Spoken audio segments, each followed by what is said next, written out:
Hi, I'm Gillian Allen. Welcome to this presentation on cognitive flexibility, Assignment 6 by Gillian Allen in Advanced Equine Behavior for Dr. Robin Foster. Horses are exposed to many challenging learning tasks during their training.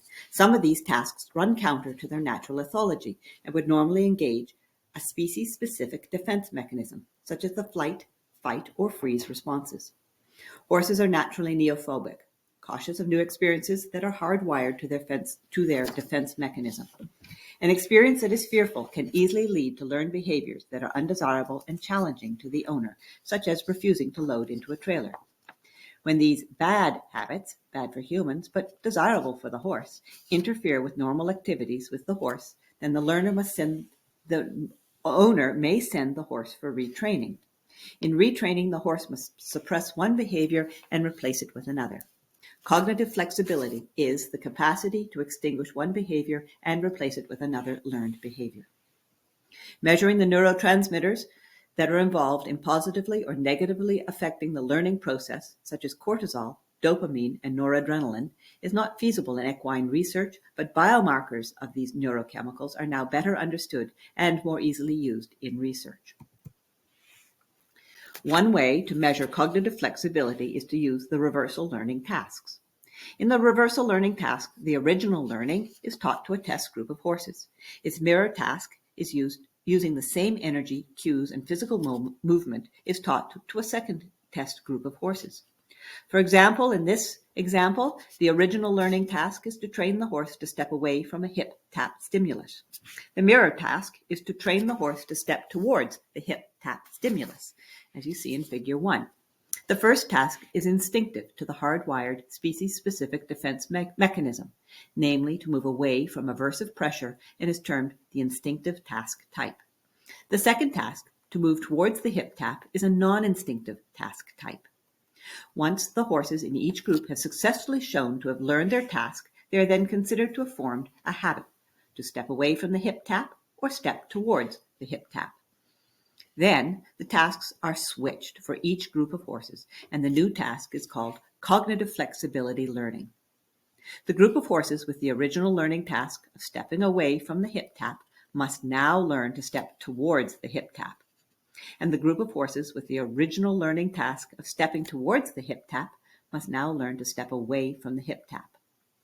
Each horse must extinguish the first habit and replace it with a new habit. The rate at which the horse can unlearn one task and relearn the new task is a measure of its cognitive flexibility. The horse learns the instinctive tasks more easily than the non-instinctive tasks and have a more difficult time extinguishing the instinctive learned task when the reverse learning is tested. Various factors can also impact cognitive flexibility. The two neural networks work together in extinguishing a habit and acquisition and solidification of learning. These involve different neurotransmitters and different parts of the brain. The flexible, goal-directed network is the trial and error aspect of learning, and the inflexible stimulus-response network consolidates the habit. When the stimulus-response network is dominant, habits are hard to extinguish. As the horse unlearns one habit and relearns a new habit, the goal-directed network must override the stimulus-response network to extinguish the old habits and allow new habits to form.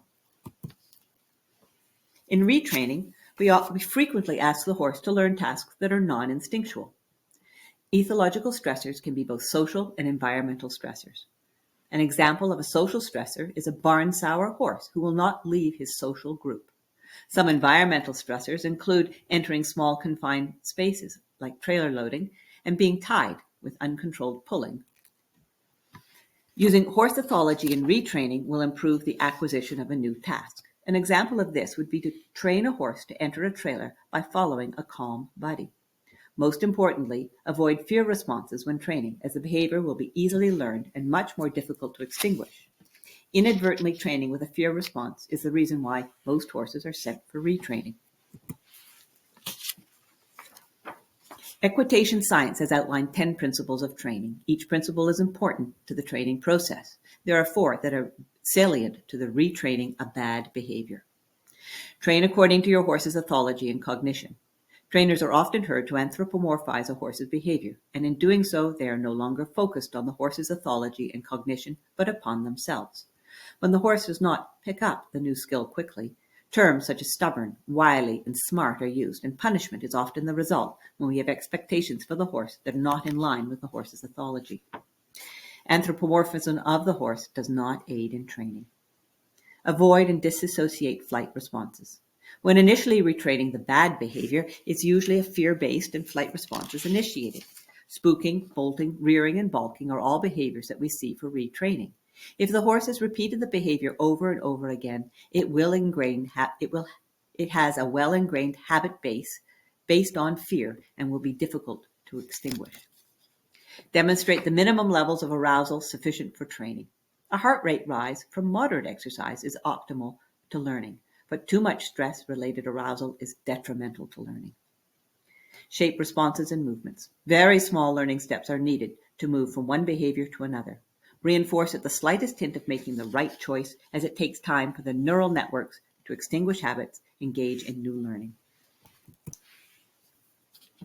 Research has shown that personality, stress, exercise, and emotional state can all impact cognitive flexibility. Increased cognitive flexibility is shown in fearless horses and horses that are moderately exercised prior to the training session. Decreased cognitive flexibility is shown for horses with learned helplessness and those with negative emotional state.